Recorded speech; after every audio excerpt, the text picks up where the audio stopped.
Menurut berbagai sumber pertanian, khususnya budidaya tanaman merupakan salah satu kegiatan yang paling awal dikenal peradaban manusia di dunia. Masyarakat Asia Tenggara telah mengenal budidaya padi sawah sekitar kurang lebih 3000 tahun sebelum Masehi, dan Jepang serta Korea sejak 1000 tahun sebelum Masehi. Sejak dahulu Indonesia selalu kaya dengan hasil dari pertanian, seperti padi, kedelai, jagung, kacang tanah, dan lain-lain. Bahkan ada yang memanfaatkan pekarangan rumah untuk bercocok tanam. Berikut wawancara berita Sloraya TV channel YouTube bersama Hajah Hadarwati, anggota DPRD Jateng terkait dunia pertanian dan pemanfaatan pekarangan rumah. Ya, selamat siang pemirsa berita Sloraya TV channel YouTube. Saat ini saya di kediaman Ibu Hajah Hadarwati. Beliau selaku dari anggota DPRD Provinsi Jawa Tengah. Saat ini kita mendapat kesempatan untuk ngobrol-ngobrol santai bersama beliau tentang dunia pertanian maupun pemanfaatan pekarangan sekitar rumah. Selamat siang Ibu Hajah Hadarwati. Selamat siang Mas. Sehat selalu Ibu ya. Alhamdulillah sehat ya. Ini terus tugas terus ya Bu ya tiap hari. Iya, alhamdulillah ini. Lalu ini Bu Hajah Hadarwati, mungkin apa yang Bu Hajah Hadarwati lihat tentang pertanian di wilayah Soloraya ini Bu ya? Ya. Ini kan bulan September ya.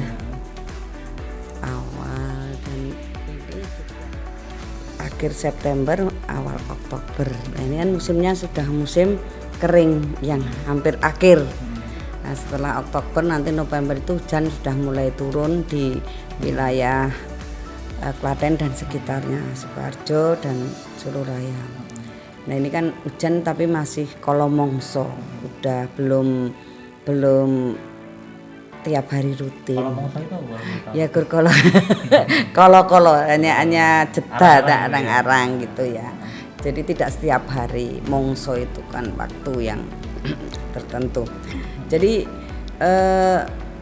tanaman saat ini mayoritas petani ini terdiri dari dua bagian. Ada yang masih mampu untuk mengairi pertanian sawahnya, dan ada yang sudah berkurang, sangat sulit.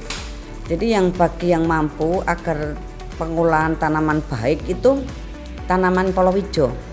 Jadi banyak kita lihat di yang menganut pola padi palawija padi atau padi palawija itu bulan ini menanamkan semacam pengganti dari padi, yaitu jagung. Nah, jagung ini sangat berfaedah sekali. Satu tanaman ini kalau di tempat yang gampang airnya ini bisa tumbuh dengan baik.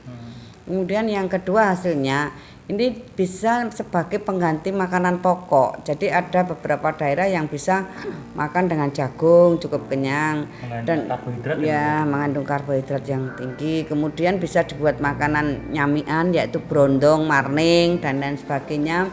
Dan kalau yang masih muda itu bisa untuk kita istilahnya camilan, digodok, dibakar. Kalau muda untuk popcorn enak. Terus kemudian untuk sayur juga bisa. Posol ini kan di sayur juga enak. Posol itu masih jagung yang masih muda sekali, tapi jenisnya khusus. Kemudian kalau yang untuk sayuran kan jagung muda bisa untuk sayur bening dan lain sebagainya campuran, dan ini kan gizinya cukup tinggi dan enak juga, membuat kenyang juga gitu.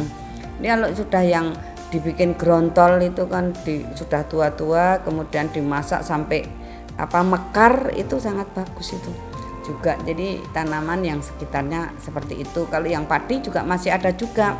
Jadi ini tergantung pola tanam di daerah masing-masing, di Sukoharjo, Karanganyar, Klaten, tergantung medannya lah. Yang kalau di Wonogiri kan di tempat pegunungan mayoritas kan tanamannya tanaman yang dengan tanaman keras gitu, yang mungkin usianya lebih lama daripada usia di tempat yang datar. Misalnya ketela, bisa Wonogiri kan juara dengan bikin makanan-makanan dari ketela. Jadi ada getuk yang enak, ada dibuat ini getuk itu juga gatot. Kemudian juga ada tiwul enak ya. Mungkin Bu Kadar, mungkin di dunia pertanian pengembangan seperti apa Bu, dari waktu ke waktu, segi apa saja Bu mungkin? Ya, pertanian ini kan persoalan di petani ini ada dari mulai pembibitan,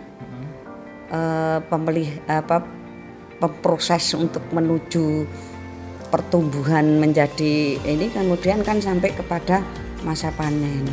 Nah, untuk pertumbuhan dari setelah bibit ini kan perlu pemupukan, kemudian untuk obat-obatan agar tidak terserang hama. Nah, pupuk ini kan kadang-kadang juga menjadi kendala. Kemudian juga masa panen ini sudah tahu bagus-bagus, nggak tahu kadang ada orang hitam itu loh, yang tahu-tahu kan sudah menghabiskan. Kemudian ada burung emprit, manuk emprit ini kan juga makannya juga kadang tikus. Nah, ini kan yang dihadapi petani sebelumnya cukup banyak ini.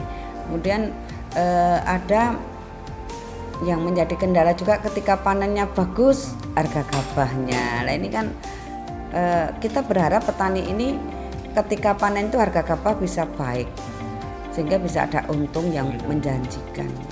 Lalu untuk penurunan harga gabah itu biasanya disebabkan oleh apa, Bu? Satu, karena permintaan tidak seimbang dengan panennya. Jadi yang permintaannya cukup terbatas tapi panennya membludak, ini kan digunakan kesempatan para pembeli-pembeli itu, sehingga kan harganya bisa turun. Maka standarisasi harga gabah kering, giling dan kering harga kering giling dengan harga gabah dari hasil panen diharapkan tetap standarisasi dengan baik. Kalau boleh tahu kadar tanam apa saja, Bu, di sekarang?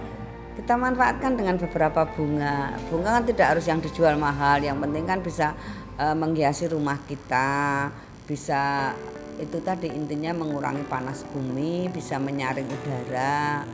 Kemudian kita juga tanam sayur-sayuran, Mas, memberikan contoh. Alhamdulillah nih ada terong, ada lombok, ada tomat, sudah sebagian ya alhamdulillah sudah berbuah.